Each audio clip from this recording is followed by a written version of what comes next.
สวัสดีจ้าสวัสดีเพื่อนๆนะจ๊ะมาพบกับแม่ต้อยดงขวางซิตี้อีกแล้วมื้อนี้เป็นวันศุกร์ที่12นะจ๊ะมิถุนายน2569นะจ๊ะมื้อนี้มาอยู่ทงไฮทงหน้าพี่น้องจ้า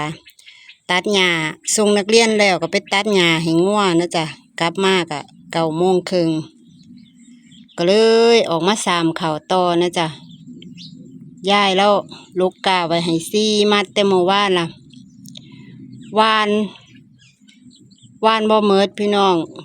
หลงบ่องวานประมาณมื้อนี้4 มัดน้อยๆเมื่อวานก็4 มัดน้อยๆแล้วจะเป็น8 มัดแล้วบ่แล้วคาดว่าสิประมาณ15 มัดน้อยๆนะจ๊ะกาฝนตกเมื่อวานก็ตกนะจ๊ะตก2 มื้อติดแล้วแต่ว่าก็ทันได้มีน้ำปานใดตกแบบฝนแล่นๆก็ยังดีกว่าบ่ตกนะจ๊ะนี่บ้านแม่ต้อยไปทางนี้นะจ๊ะทงหน้าสิอยู่ทางทิศตะวันตกของหมู่บ้านที่แม่ต้อยอยู่เป็นหน้าของยายนะจ๊ะเป็นมูลเป็นมั่งของยายทวดเพิ่นยกให้ลูกให้หลานนะจ๊ะลูกให้หลานเฮ็ดเจ้าของล็อกหนึ่งเขาเจ้าก็ไปเฮ็ดงานอยู่ทางชลบุรีนะจ๊ะแม่ต้อยก็เฮ็ดแล้วก็แบ่งข้าวให้น้องเนี่ยจ้ะหน้าเพิ่นเสียไปแล้วก็เหลือแต่ลูกชายนะจ๊ะลูกชายเพิ่นไปเฮ็ดงานอยู่ชลบุรีแม่ต้อยก็เป็นคนเฮ็ดนะจ๊ะล็อกนั่นสีลายเฮ็ดกับยายยามนั้นก็สีข้าวส่งไปให้น้องกินพี่น้องเอ้ยจักได้ทุนได้กำไรก็บ่รู้ล่ะฮู้แต่ว่าได้เฮ็ดยายแล้วว่าพ่อแม่พาเฮ็ดก็เฮ็ดแล้วว่าก็ลักหน้าทงนี้สิเก็บไว้กินนะจ๊ะตอนพี่ตอนน้องลูกหลานมาตกกรุงเทพกรุงไทยก็สีลงไปของเฮ็ดงานจ้ะปีใหม่สงกรานต์วันแม่แล้วก็เข้าใหม่นะจ๊ะ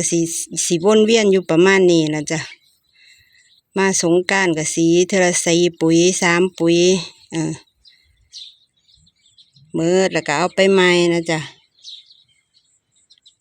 ไปหุงกินได้ซื้อแต่กับข้าวก็ประหยัดไปอีกอย่างหนึ่งมื้อนี้แม่ต้อยก็ตอนนี้ก็ประมาณอีก10 นาที11 นาฬิกาแล้วจ้ะแม่ต้อยก็สิกลับบ้านไปเอาหญ้าให้งัวก่อนมันแดดก็เช้าจ้ะพี่น้องจ้ะแม่ต้อยก็สิลุกกาไปจังซี่ลุกแช่น้ำไว้จ้ะมื้ออื่นมาดำให้มันเป็นกาเก่ายายแล้วว่ามันก็สิติดหากไว้แล้วว่าแช่น้ำไว้จังซี่มื้ออื่นมาหากก็สิขาวจั่วหากไม้เพื่อก็สิงอกสิโปงนะจ๊ะปู้ระบองเสียมสับไว้พี่น้องทวารก็สิใส่เข่าประมาณคุหนึ่งนี่แหละพี่น้องจ้ะนอกนั้นก็เล็กๆน้อยๆก็ล่อให้น้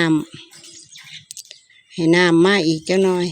เขาเจ้าอันคุดหญ้านี่เด้อพี่น้องนี่หญ้านกเข่านกต้องคุดหากคุดเงามันออก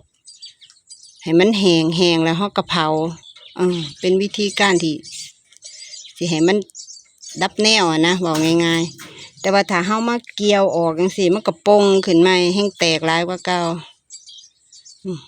ถ้าเฮาเห็นก็เห็นยางมันนี่ก็คุดให้มันแห้งแล้วก็ย่ำนั้นเฮามาสุมไผ่เผามันพี่น้องหลายคักลอกทึ่งของแม่ต้อยก็หลายเพราะได้ยากขึ้นไปเมืองอยู่นะจ๊ะมืออื่นกันมื้อนี้แดดร้อนแล้วก็สิเมื่อก่อนพี่น้องจ้าไว้พอกันใหม่นะจ๊ะมาอัปเดตให้เมืองเรื่อยๆปีที่แล้วบ่ใครได้เข้านะจ๊ะน้ำลาย